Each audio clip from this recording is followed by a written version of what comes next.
Selamat pagi, Ragam Indonesia kembali hadir menemani pagi Anda dengan aneka informasi menarik. Sahabat Ragam, alat transportasi telah muncul dengan aneka bentuk hingga saat ini. Dengan adanya alat transportasi, sangat membantu masyarakat yang ada dalam bepergian terutama. Dengan adanya alat transportasi, sangat membantu masyarakat dalam bepergian. Selain menghemat waktu, alat transportasi merupakan cara yang sangat praktis bagi sebagian masyarakat yang menginginkan segala hal yang serba instan. Berdasarkan sejarah, manusia sudah mengenal alat transportasi umum sejak abad ke-18. Jenis alat transportasi bisa berupa kendaraan atau angkutan umum yang digerakkan oleh mesin maupun makhluk hidup. Dan di era yang serba modern ini, banyak alat transportasi berupa angkutan umum yang menawarkan berbagai fasilitas bagi penumpangnya, seperti tempat duduk yang nyaman, ruangan yang didesain khusus, dan adanya fasilitas pendingin udara.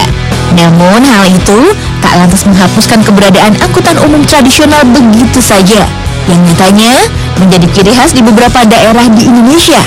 Masih banyak angkutan umum tradisional yang bisa kita temukan dengan keunikan dan ciri khasnya tersendiri. Dan salah satu angkutan umum tradisional khas yang hingga kini masih ada, yaitu angkutan yang menggunakan jasa kuda.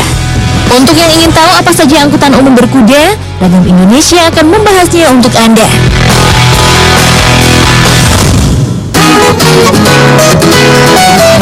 Angkutan umum pertama yang saat ini masih bisa Anda temukan adalah delman. Delman adalah kendaraan transportasi tradisional beroda dua dan tidak menggunakan mesin melainkan kuda sebagai penggantinya. Nama delman sendiri merupakan pengambilan nama dari sang penemu kendaraan ini pada masa Hindia Belanda, yaitu Charles Theodor Delman. Penemuan delman sendiri ketika Charles memiliki bengkel besi di pesisir Batavia, di mana Charles mengembangkan sebuah kendaraan yang memanfaatkan tenaga kuda. Penggunaan kuda sendiri dilakukan Charles karena kuda merupakan binatang yang mempunyai kaki yang mampu berlari kencang dan sanggup menopang beban yang cukup berat. Berbeda dengan kendaraan lain seperti motor dan mobil, delman sejak awal dibuat hingga sekarang dengan bentuk yang sama. Delman digunakan lebih pada angkutan yang berjarak tempuh pendek atau di pedesaan yang sifatnya regional. Dengan laju yang cepat, menaiki delman akan terasa asyik dan nyaman. Anda akan diantar untuk mengelilingi tempat yang Anda inginkan.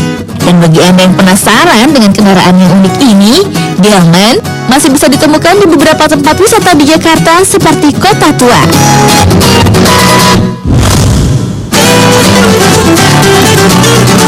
Selanjutnya ada Cidomo. Ya, kendaraan yang berasal dari Lombok ini juga menggunakan tenaga kuda.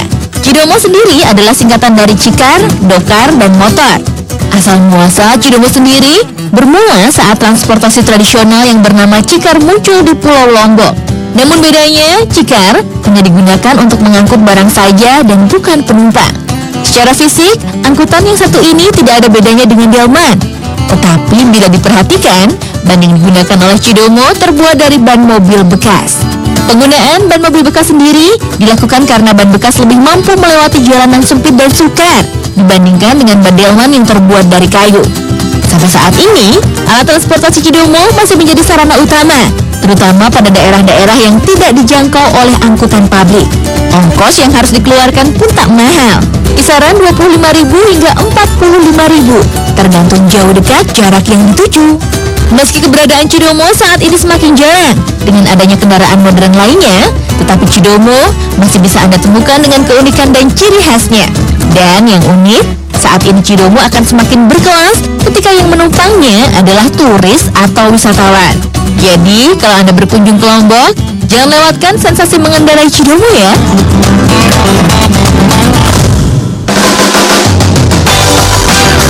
Kalau tadi kita sudah mengunjungi Lombok untuk melihat Cidomo, berikutnya dari daerah Jawa Tengah, Yogyakarta, dan sekitarnya, yaitu Andong.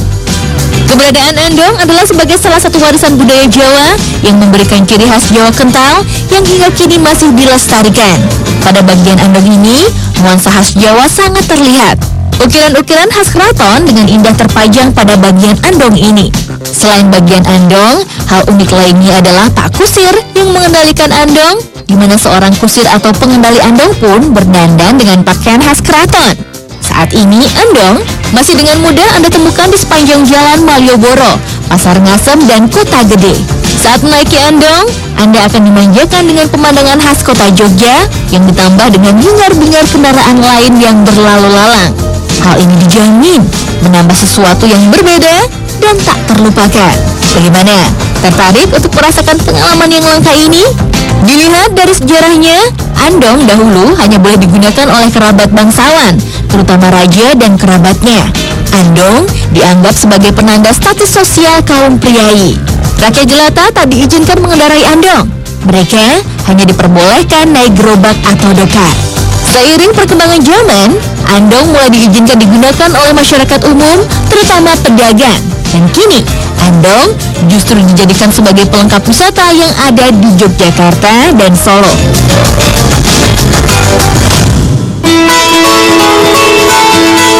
Angkutan umum berkuda yang terakhir adalah bendi. Sama dengan angkutan umum berkuda sebelumnya, bendi merupakan angkutan tradisional yang hingga kini masih tetap bertahan. Bendi adalah angkutan berkuda khas Sulawesi Selatan. Dengan ciri khasnya yang unik, bendi masih menyedot perhatian penumpang yang ingin merasakan kelincahan kuda pada saat menarik badan bendi yang cukup besar. Yang khas dari bendi adalah rumbai dan kelambu yang menempel pada bagian kedobak bendi. Kelambu ini menambah keindahan tampilan bendi yang klasik. Saat berada di atas bendi, para penumpang akan dimanjakan dengan mengelilingi pantai dan merasakan udara segar tanah Sulawesi.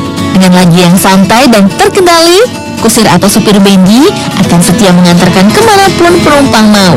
Hentakan demi hentakan kaki kuda saat menarik bendi seperti ketukan nada yang membuat betah siapa saja yang berada di atas bendi. Biasanya, bendi sanggup mengantar 4 hingga 5 penumpang setiap kali jalannya. Demikianlah beberapa informasi tentang angkutan umum berkuda yang hingga kini masih ada di sejumlah daerah di Indonesia. Meski dari kesemuanya relatif sama, tetapi hal ini menjadi bukti jika angkutan-angkutan umum dan unik ini menjadi nilai sejarah yang tak terpisahkan hingga kapanpun.